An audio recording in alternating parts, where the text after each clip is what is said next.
ক্ষমতা হারানোর দ্বারপ্রান্তে ব্রিটিশ প্রধানমন্ত্রী বরিস জনসন।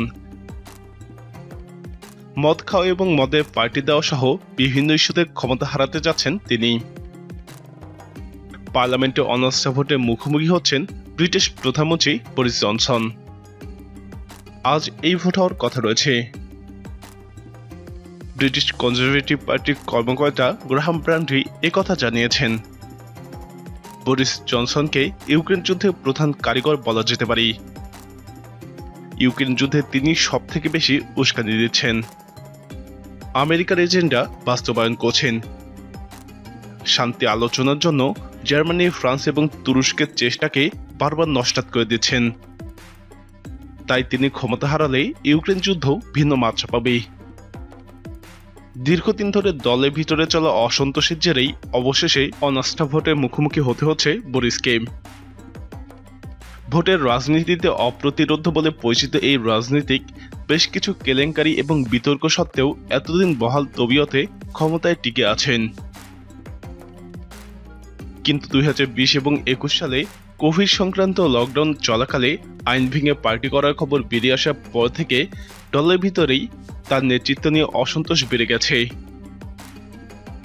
কনজারভেটিভ পার্টির 1992 কমিটির চেয়ারম্যান গ্রাহাম ব্রান্ডি জানিয়েছেন, দলের 54 জন এমপি জনসনের বিরুদ্ধে অনাস্থা ভোটে আহ্বান জানিয়ে তার কাছে চিঠি পাঠিয়েছে।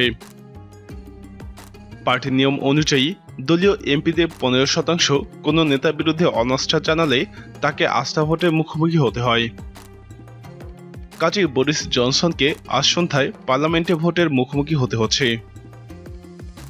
কনজারভেটিভ পার্টির 359 জন এমপির মধ্যে সিংহভাগ যদি জনসনের বিরুদ্ধে অনাস্থা জ্ঞাপন করে, তাহলে ব্রিটিশ প্রধানমন্ত্রীকে আজই ক্ষমতা হারাতে হবে।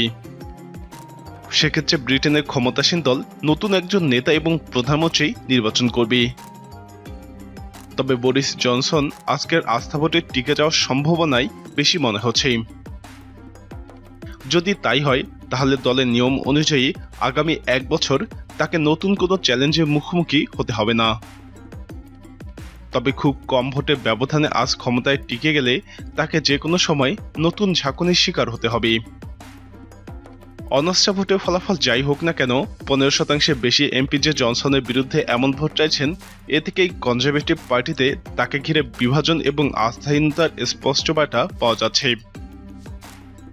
ব্রিটিশ প্রধানমন্ত্রীর কার্যালয় এই আস্থা ভোটকে অবশ্য স্বাগত জানিয়েছে।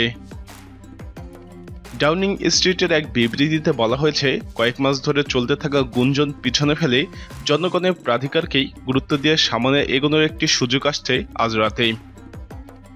প্রিয় দর্শক, বরিস জনসন ক্ষমতা হারালে ইউক্রেন যুদ্ধে কী প্রভাব ফেলতে পারে? আপনার মতামত কমেন্টে জানান। নিয়মিত এরকম ভিডিও পেতে আমাদের চ্যানেলটি সাবস্ক্রাইব করে আমাদের সাথেই থাকুন।